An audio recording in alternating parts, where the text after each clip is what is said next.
Hello everyone, this is Vandal. If you're new to my channel, welcome. I play video games while I tell you a true crime story. This story has become more popular lately due to a few TikTok videos.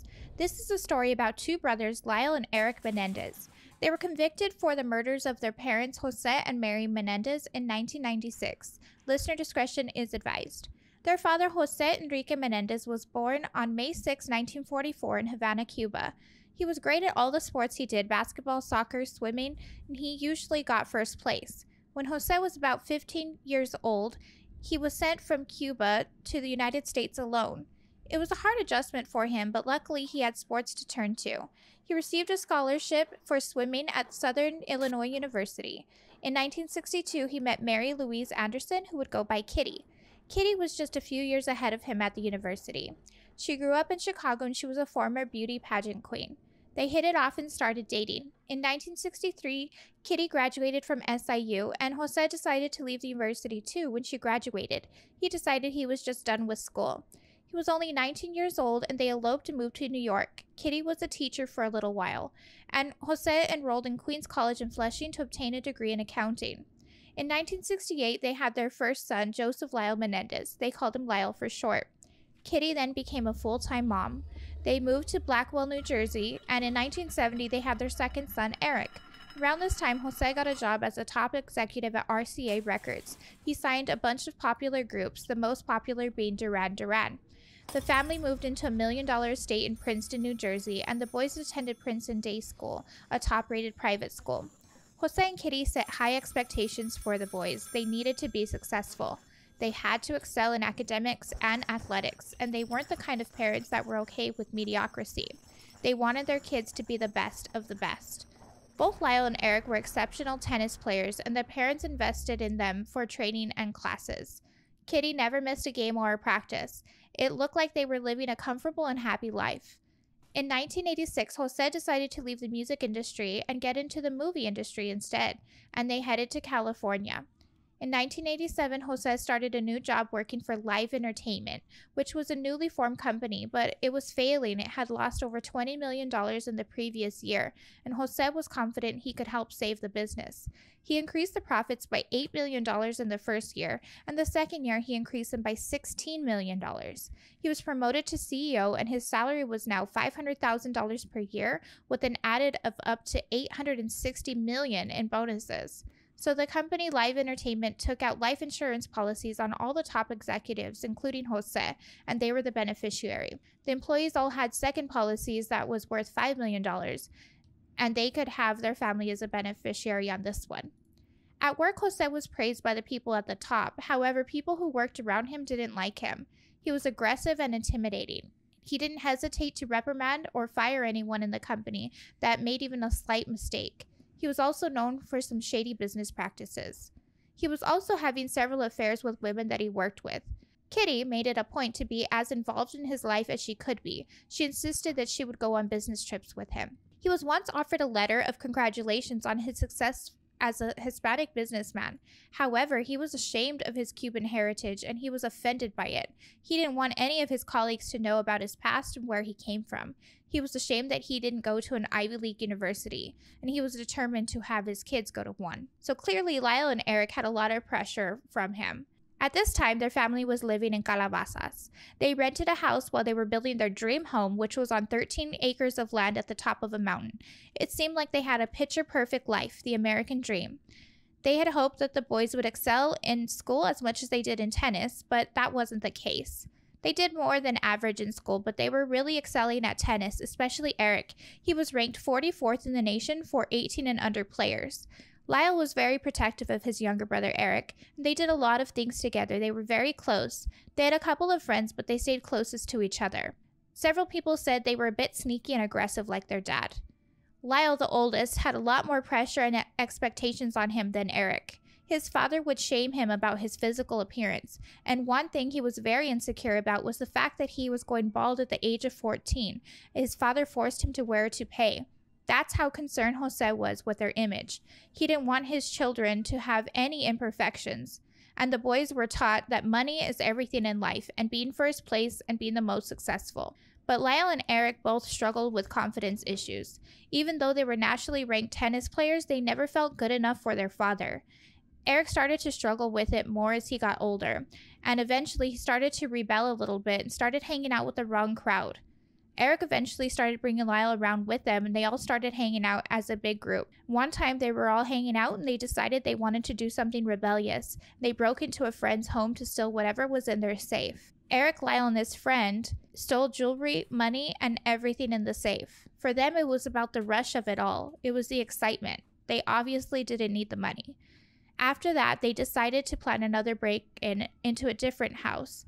After they did this, Erik and Lyle decided they liked the thrill of it all. They wanted to commit their own break-in without the friend at a different house. They stole $100,000 from this person, and they almost got away with it, which was really exciting, but the friend, the one they didn't involve, decided to rat them out because they didn't include him in this robbery. They were turned into the police, but José was not angry that they committed this crime. He wasn't mad that they were stealing. He was angry that they got caught. He thought his sons would be smarter than that, tougher. He was so disappointed in them. It turned out that José knew that the boys were doing things like this, and he would go and try to pay the people off so the boys wouldn't be reported to the police. But he wasn't able to in this situation. And that's what he was upset about. José was mad that they got caught. Lyle and Erik claimed it was just all a joke. They paid back $100,000, and they also paid an added $11,000 in damages. Then José came up with a plan to keep the boys out of jail. Lyle was an adult, and he was about to start going to Princeton. So José decided that Erik was underage. He would plead guilty to the entire thing, all of the burglaries that they had been involved in, and he would take the fall. Erik had to take the punishment, but it wasn't that bad. He just had to do some community service and get some therapy, which was good for him. He was sent to Dr. Jerome Oziel. He started seeing Erik regularly. Around the same time, the family decided they were going to move to Beverly Hills into a $4 million mansion. It had 6 bedrooms, a courtyard, tennis court, a pool, and a guest house. A lot of famous people have lived in this house, including Michael Jackson and Elton John. Lyle went to Princeton to study business because his dad encouraged him to follow in his footsteps. But once he got to school, it really wasn't for him. During his freshman year, he was put on academic probation for his poor grades. He was into partying and the social life of college. He wasn't even going to class. It all came crashing down on him when he got caught plagiarizing in his psychology class, and normally when the boys would get in trouble, José would come in and try to see if he can work the system and write a check to pay somebody off. So he tried to do this, but the dean of the school was not having it, so Lyle was suspended for an entire year. This pissed off José. He wasn't mad at Lyle, he was mad at the university for expelling him. Lyle and Erik were never held responsible for anything. Nothing was ever their fault, and it was all about cheating the system and paying people off. So José gave him a job at Live Entertainment, but Lyle hated this job and he was a terrible worker. Most days he would come in late and he would just wander around the office, barely doing any work. And he would normally leave early to go play tennis. Co-workers said working with him was a nightmare. It was clear he was only working there because his father gave him the job. Later on, he eventually was fired from Live Entertainment. Erik was still in high school and playing tennis, and he was also acting. He even won a prize for the best actor. He was doing well. He was also into writing. With his friend Craig, they co-wrote a screenplay together called Friends. The story was about a young man who murdered his parents to inherit all of their money. Kitty was very proud of his writing and everything that he was doing. However, José didn't show much interest in it, so that was pretty hard on Erik. He felt like he was never good enough for his dad. He was disappointed in Lyle because he dropped out of school and because he failed at the job he had given him. He was disappointed in Erik, and it seemed like he was even considering taking them out of his will. On August 19, 1989, José, Kitty, Lyle, and Erik set sail on a yacht to go shark fishing in the Marina del Rey. Lyle was 21 and Erik was 18. The crew noticed that the family seemed a little off. There seemed to be a disconnect between them. They didn't spend much time together on the yacht. They didn't really talk at all. The boys were distancing themselves from Kitty and José. They went and sat on a different side of the boat than them, and they didn't seem like they wanted to be around their parents at all. The next day was August 20th, and their maid was gone. The boys had planned to see a movie together that night, while José and Kitty decided to watch their own movie at home in their den. The den was in the back of the house. They were watching their movie when suddenly, at 10 p.m., Erik and Lyle burst into the doors with guns, and the two of them were obviously completely shocked to see their kids standing there with shotguns in front of them. They started shooting immediately. Lyle shot his dad in the back of the head. He used a 12-gauge shotgun, so it did a lot of damage. The plan was for Erik to shoot his mother, but he was panicking, and Lyle had to do it for him because she almost escaped the room. She was running out to get help. She ran over the sofa, out the door, and down the hallway. That's where Lyle shot her. At first, he shot her in the leg at close range, and it was so powerful that it shattered her leg bone. They continued to shoot at them until they were out of ammunition completely. But Kitty was still alive. She was lying on the floor. The two brothers went outside to reload their guns, and while they were outside, Kitty tried to get up, but she slipped in her own blood and fell to the ground. When they got back, they continued shooting, and they shot her in the face, which killed her. Erik shot her twice to make sure she was dead. She was shot a total of 10 times in her leg, arm, chest, and of course her face. She was completely unrecognizable. It was brutal. José's death was brutal too. He was shot 6 times and he had a hole in the back of his head the size of a fist. It was a huge hole because he was shot at such close range. They had unloaded a total of 15 rounds. The brothers wanted to make it look like a mob hit. They shot their parents one more time in their knees, which was known as kneecapping. José was 45 years old when he died, and Kitty was 47. At 11:47 p.m., a call came in to dispatch from Lyle. Lyle said, "Somebody killed my parents." The officers took a while to get to the scene. When they arrived, the brothers came out of the house screaming hysterically. They seemed quite traumatized. Erik collapsed onto the lawn and curled up in a ball. He was shaking, hyperventilating, and just screaming uncontrollably. According to the officers, Lyle was trying to comfort Erik, but he was also hysterical. The officers at the scene said their grief seemed genuine. They appeared to be heartbroken, petrified, as expected of someone who walked into this terrible scene.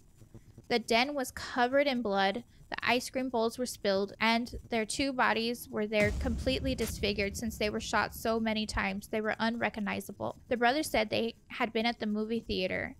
They said they had originally tried to see License to Kill, but it was sold out, so they went to see Batman instead. And then after this, they said they went to the Taste of LA festival and came home to the scene.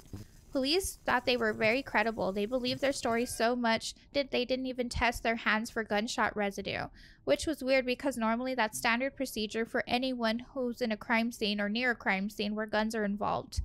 But the police officers were so moved by the emotions of the brothers that they just figured there was no way they were involved in this.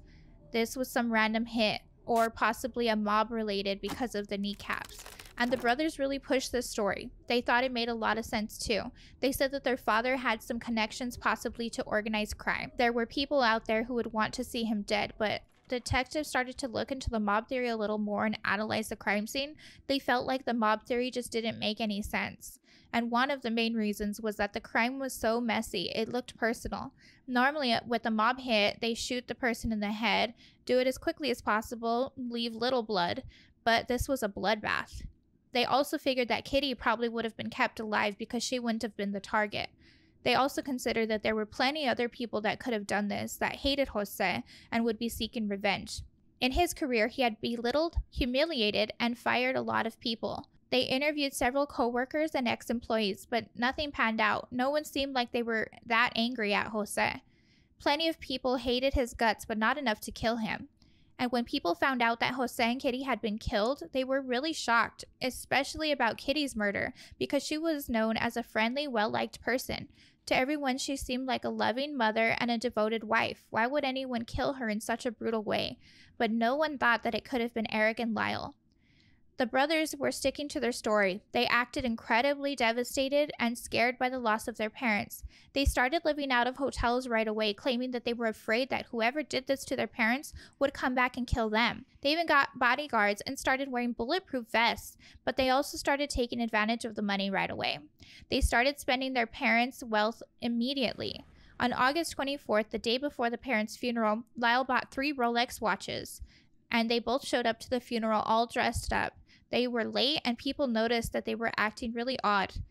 Lyle started making casual jokes about his father, about filling his shoes. He was casually talking to another friend about how they could get tickets to the US Open. People found this strange. It was a big funeral. There were about 200 people there, but few of these people were their friends. José and Kitty didn't have that many friends. They didn't attend a lot of social events or parties. So a lot of these people were just people that worked with José. Then they also had a second funeral a few days later. This time, Lyle gave a eulogy and he talked about how much he loved his father, how he was proud of him and would miss him so much. But neither of the brothers seemed sad after the funeral. They continued on a spending spree. Lyle bought Chuck's Spring Street Cafe restaurant in Princeton for $550,000 and a Porsche for $60,000.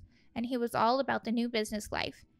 He decided to start a new company called Menendez Investment Enterprises. He hired some of his friends from Princeton. He also planned to franchise the restaurant. He was making a lot of moves in the business world.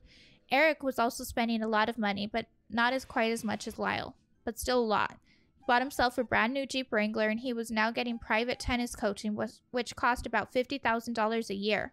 They decided to keep living in the house. They just rented some new furniture to replace the blood-soaked furniture in the living room. At one point, they thought they might move out. They were going to put down a deposit on a $900,000 penthouse, but then they changed their minds. Instead, they leased 2 adjoining condos in Marina del Rey and threw a lot of parties there. During all of this, the mansion was just sitting there empty. It was a reminder for them. They didn't want to go there anymore. It was scary. It reminded them of what they did. At this point, they were the only 2 that knew who really killed José and Kitty. They continued to spend money. They bought themselves expensive wardrobes. Erik eventually bought himself a Rolex. Erik got into gambling and he lost a lot of money that way. He changed his original plan, which was to go to UCLA for tennis, and he decided to go do these competitions in the Middle East. Erik was hoping to go pro in tennis, so they hired an Olympic weight training coach for them. They acted like everything was normal, like they didn't just murder their parents. They were driving around in Kitty's Mercedes-Benz as if nothing happened, and as time went on, they continued to spend more and more. 6 months after their parents were murdered, they had spent over $700,000, which is equal to about $1.5 million in today's money, and they were going to be inheriting a lot of money. José was worth about $14 million, plus they were also going to get the $5 million from the second life insurance policy. It looked strange how they were just blowing money and living their best life after their parents were murdered. Detectives were starting to catch on. They started realizing that the 2 of them had huge financial motive for committing this crime. Plus, the longer the time went on, the boys seemed less and less interested in the investigation. They would never call and check in to see if they were any closer to figuring out who killed their parents. They didn't seem concerned at all. They certainly weren't acting the way you typically would if your parents had just been killed. So they looked a little closer at the brothers, and that's when they realized they had bought guns on August 18th, which was only 2 days before their parents were killed. They used a stolen ID to buy the guns, and they brought them home. Then they found out that the brothers had also hired a computer expert to completely erase their family's hard drive. This was important too because they believed José had the most updated versions of his will on the computer. Police spoke with Erik's friend Craig, who played tennis with him, and they also wrote that script together. They asked him to go to lunch with Erik, and he did. On November 17th, he asked him to go to lunch like they normally did, but Erik seemed nervous and anxious. But Craig kept asking him, "What's going on? Why are you acting funny?" And eventually, Erik just confessed everything to Craig. He trusted Craig. He told him how the plan was for Lyle to shoot his dad, and he was tasked with shooting his mom. He explained, though, that he could not do it, not bring himself to shoot his mom, so Lyle shot his mom as well. But they did not have a recording device for this lunch, so they asked Craig to go with Erik again and get the confession out of him. Again, this time wearing the recording device. He wore a wire, and he also had a calculator with a recording device inside that he was holding under the table. Craig asked him again about how he killed his parents, but this time he denied it. He said he didn't do it. He explained that he should have never told Craig that, and that it was made up, and Lyle never killed anybody. Then they started talking to the family therapist. Kitty was in therapy as well, and it turns out that Kitty told her therapist that she was afraid of her sons, that she thought they were sociopaths. It turned out she was so afraid of them that she was locking herself in her bedroom at night. And after the murder first happened, Erik continued to see his therapist, Dr. Oziel, and according to Dr. Oziel, around this time, the stress and anxiety was taking a toll on Erik. In fact, he was getting ulcers from all the stress. Dr. Oziel thought he could break through to him. During one of the sessions, they went for a walk in the park. They had a casual chat, and when they got back to the office, Erik leaned up against the parking meter and casually said, "We did it." Dr. Oziel was shocked, and he brought him into the office and had him explain the whole thing. This is when Erik explained that after they murdered their parents, they changed into clean clothes. They dumped their shotguns up the road, and they went to the movie theater to get a ticket as their alibi for the night. Dr. Oziel told him to call Lyle and have him meet him at the office. which Lyle had no idea that Erik had just confessed everything. Lyle met him there, and Dr. Oziel was going to talk to them and coach them, but he was secretly going to be recording the session. He had his mistress standing outside of the door and listen in just in case anything went crazy while they were talking, and she was ready to call the police at any time.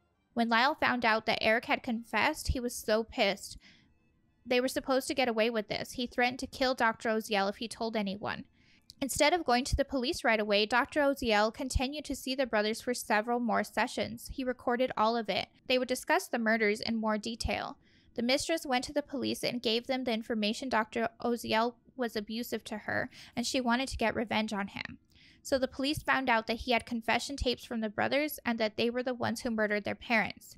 So they got a subpoena for the tapes. They seized them from a safety deposit box that he had in a bank. On March 8, 1990, over a dozen police officers stopped Lyle as he was pulling out of his driveway. They had him get out of the vehicle and made him lay on the ground face down.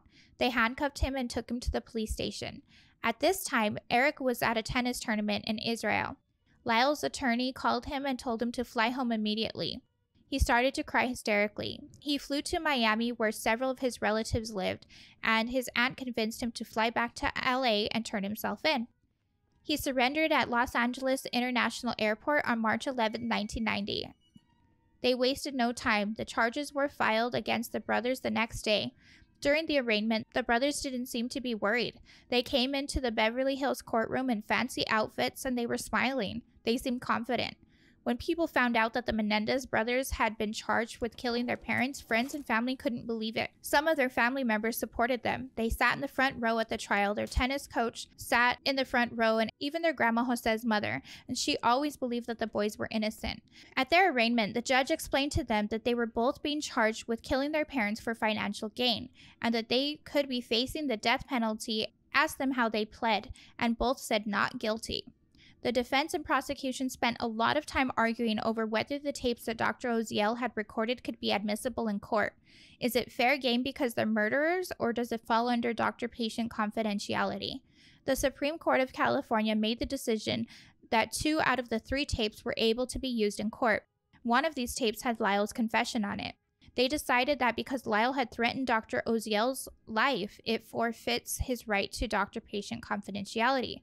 And going into the trial, they knew that now those tapes were going to be fair game. They could not pretend that the brothers didn't commit the crime. They now needed a different strategy. So in July of 1993, it was announced for the first time ever that Erik and Lyle had killed their parents in self-defense after a lifetime of psychological, physical, and sexual abuse at the hands of their father, and that they killed their mother as well because she allowed it to happen. When this came out, the media went wild. Some people felt bad for the brothers and believed them, whereas some people thought that it was purely a defense strategy. So the trial began 10 days later on July 20th of 1993, and they tried them both separately. So they had 2 different defense teams, 2 different juries, and normally they do these at different times, but they decided to do their trials at the same time, and it was being covered by the media extensively. Erik's friend Craig spoke to the media a lot. He did every interview he could. And he had co-written that Friend screenplay with Erik where the main character kills their parents for money. So it seemed like they planned the murder, and the media kind of portrayed Lyle as the older, more dominant brother that convinced Erik to go along with this plan. The trial was broadcasted live on TV for people to watch. It was a new reality TV. Their grandmother, Maria Menendez, continued to support the boys throughout the entire trial. She didn't think the boys killed their parents. She believed the theory that someone from the mob did it. So Erik and Lyle walked into the courtroom for the first day of trial. They didn't look how they did at the arraignment hearing. Their smiles were gone and they seemed worn down, tired. They had a hard time in jail. The other prisoners apparently hated them, and they had to pay for protection in jail. So the prosecution argued that Erik and Lyle killed their parents to get financial gain, and they should get the death penalty. The defense sought to prove that they were abused, that they were in danger, and they had to kill their parents, or the parents would have killed them. Erik's defense attorney was Leslie Abramson, who was a well-known tough attorney who worked on high-profile crime cases. A lot of people think that Leslie purposely dressed the brothers in these pastel-colored sweaters to make them seem younger. She argued that their lives at home were absolute hell, and they were traumatized by all the abuse, including sexual abuse, that they had gotten from their father, and the sexual abuse they had claimed to have gone through was horrific. They described it all in court. It was very graphic and shocking. She explained that José would abuse the boys and Kitty would just watch and allow it to happen and would never stand up for them. She said José was a cruel perfectionist whose image was everything to him, and he didn't care about his kids, that he could be the type that would rather kill his kids than have the truth about their family come out. She explained that Kitty was living in hell as well. She said Kitty was an alcoholic and a drug addict, from being depressed over her husband having multiple affairs, which made her a bad mother. The attorney said their life was nothing like it seemed. Lyle had a pet rabbit growing up, and one morning he woke up and the head was bashed in, and she said that José and Kitty did this together. Lyle was so traumatized by all of this that he wet the bed until he was 14 years old. This was disturbing, but they claimed that they would take the sheets off the bed after this and put them on the breakfast table in the morning and make him sit to look at them to shame him. Also, they claimed that Kitty had blamed the boys for her not being able to have a successful career in broadcasting. They even said that she had threatened to poison them at one point, so they were afraid of her. And then they made a shocking claim and said that Kitty had been giving Erik genital exams every year until he was 15. The week before she was murdered, she apparently ripped off Lyle's toupee in a fight. And that's how Erik found out that his brother was bald. All this was kind of a breaking point for them. The two of them started discussing how horrible their parents were, and Erik started telling Lyle everything that his father had been doing to him for years, and it was horrific. And when Lyle found out of what was happening to his brother, he apparently threatened his dad to stop, and he said if he didn't, he would go public. But José allegedly responded and said, "He's my son, I'll do whatever I want with him." And that's when they said that the boys knew that they had to do something because they were afraid of their father. They were afraid maybe he would kill them to prevent his secret from getting out. They decided to have both brothers give testimony at their trials, which was crucial, shocking, and disturbing. They gave a very graphic description of all the sexual abuse that they both had endured and how their father had raped them and had used inanimate objects on them. And they recounted all of this on the stand in front of everybody in court, and oftentimes they were hysterically crying through their interviews. But the public had very little sympathy for the boys. They were not widely believed. At one point in the trial, they had a female cousin come up and testify that Lyle had confided in her as a kid, when they were around 8 years old, that he was being molested. She said that the brothers liked to sleep with their mother whenever their father was out of town. They would argue over whoever got to sleep in her bed until they were about 15. Their friend Craig was going to be testifying in court, and he testified about how Erik had confessed to the murders 12 days after it happened. And he also talked about the screenplay that they had written, which was almost premeditating the murder. He said that he went back outside and his brothers standing there with 2 shotguns and said, "Let's do it." And they walked inside and Erik went to the door on the left, which was slightly open, and the door on the right, Lyle went up and put his shoulder against the door on the right. Erik said he looked in and saw his parents sitting on the couch eating ice cream, and Lyle swung the door open and shot his father and looked at Erik and said, "Shoot mom." And Erik said he shot his mom as she was standing up yelling. They also had a computer expert that wiped the computers come in and testify. He talked about how creepy it felt in the house. The coroner showed graphic pictures of the crime scene to the jury, which made them very emotional. The defense had tried not to allow these photos in court, but they made a big impact. And one thing that kept being brought up in trial was that this movie called The Billionaire Boys Club. This came out just 3 weeks before the murders took place. And Dr. Oziel claimed in court that Erik had mentioned one of the tapes that was not used in court, that this movie inspired the crime because it was very similar to the way that their parents were killed. It was a story about a group of rich boys in Beverly Hills who killed their father for money. And not only that, but the characters also wore Rolexes and drove a Jeep Wrangler. This movie was released by Live Entertainment, José's company. They argued the brothers could have been inspired by it, but the trial lasted 4.5 months. It ended in January of 1994. It took the jury about a whole month to deliberate. All the females on the jury wanted to acquit, and all the men on the jury wanted to convict. They could not agree, so it was a mistrial. The Los Angeles County District Attorney immediately announced that there would be a retrial for both of the brothers. The second trial began October of 1995. It was only one jury, and they decided not to allow the media in this time.